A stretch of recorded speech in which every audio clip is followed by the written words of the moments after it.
Շնորհակալ եմ Տիկին Սարգսյան ձեր զեկույցի եւ հստակ պատասխանների համար։ Ինձ մի հարց է մտահոգում, անչափահասների նշել եք, որ անչափահասների հանցագործությունների թվի նվազում ունենք, բայց թերևս իմ մտահոգությունը նաև կրթության նախարարությունում եմ բարձրաձայնել, վերաբերում է դպրոցներում հսկվող ոստիկանների կողմից, արդյոք ունենք այդ ռեսուրսը կամ հնարավորությունը, որպեսզի դպրոցներում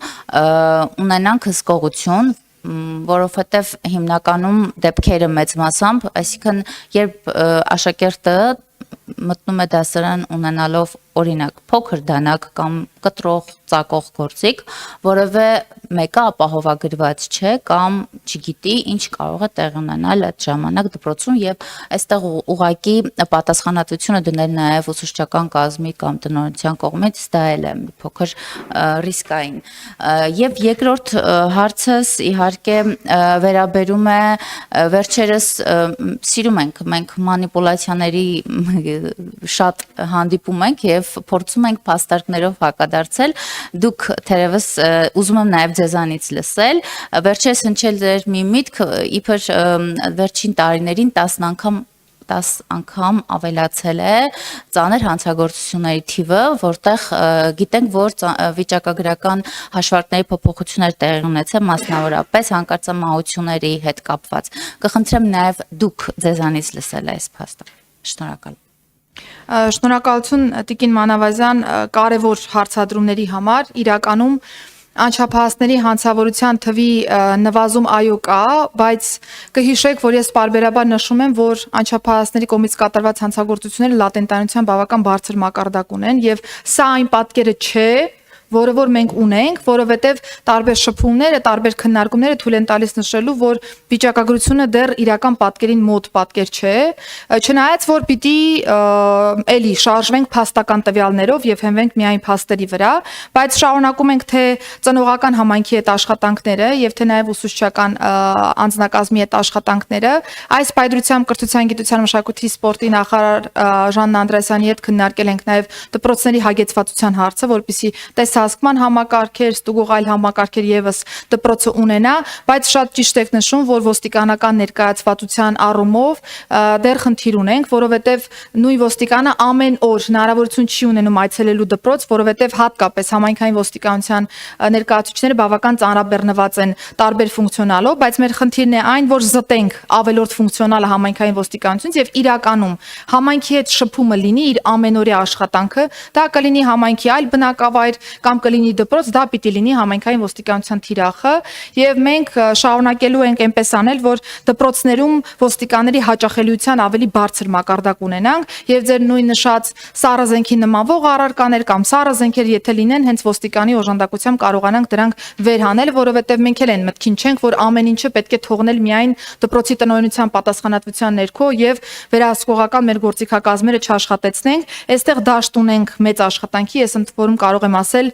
մեծ աշխատանք ունենք անելու, այսինքն այնպես չի, որ շատ դրական պատկեր ունենք եւ խնդիրներ են շարունակում մնալ, ես ընդունում եմ, որ այստեղ հատուկ ուշադրության կարիք ունենք, որովհետեւ եթե մեր թիրախը չլինեն հատկապես այս տարիքի անչափահասները կամ երիտասարդները, հետագա արդեն հաջորդ տարիների վիճակագրական պատկերը էականորեն կփոխվի թե իր բովանդակությամբ, թե նաեւ իր ձևով։ Սա առաջին հարցի մասով եւ նաեւ մանիպուլյացիոն վերլուծությունների տեսանկյունից Տիկին Մանավազյան վստահ հետևում եմ նմանատիպ մանիպուլյատիվ վերլուծություններին եւ ցավում եմ, որ այս դարում, այս ժամանակահատվածում մենք դեռ չգիտենք հանցավորության հաշվարկի տարբեր մեթոդները,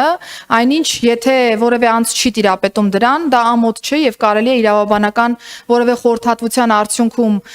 վիճակագրությունը վերլուծել եւ հանրայնացնել,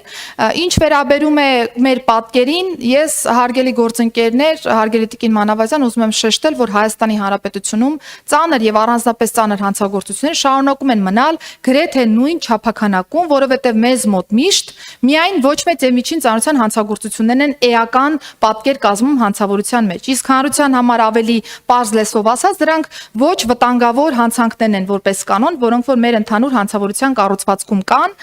81%, 82% այս տարվա կտրվածքով արդեն առաջին 9 ամիսների հաշվարկով կրկին 85.7%-ը, այսինքն ավելի շատ 85.7%-ն է բաժին ընկնում ոչ մեծ եւ միջին ծանրության հանցագործություններին։ Իսկ ծանր եւ առանձնապես ծանր հանցագործությունների չափաբաժին ավելի նվազել է։ 9 ամսվա հաշվարկով 0.7%-ով նվազել է ծանր եւ առանձնապես ծանր հանցագործությունների թիվը, եւ ես ուզում եմ նշել, որ հանկարծամահությունը դրանք սպանություն չեն համարվում, սա շատ հստակ պիտի արձանագրենք։ Քրեադատավարական օրենսդրության փոփոխության տրամաբանության մեջ իհարկե վարույթը նախաձեռնվում է իհարկե որակումը կատարվում է սպանության, բայց հետո դա փոփոխվում է եւ եթե նայենք նաեւ միտումները հանցավորության մեջ, ես պիտի փաստեմ, որ որևէ էական շարժ ծանր եւ առանձնապես ծանր հանցագործությունների մասով մենք չունենք, այլ հակառակը տարի ունենք, որտեղ առանձնապես ծանր հանցագործությունների դեպքերը նվազում են, ծանր հանցագործություններն են մի փոքր տարբերություն թողնում կամ հակառակը, բայց նաեւ նկատենք, որ ծանր հանցագործություն կամ առանձնապես ծանր հանցագործություն է նաեւ համարվում մեծ չափականակի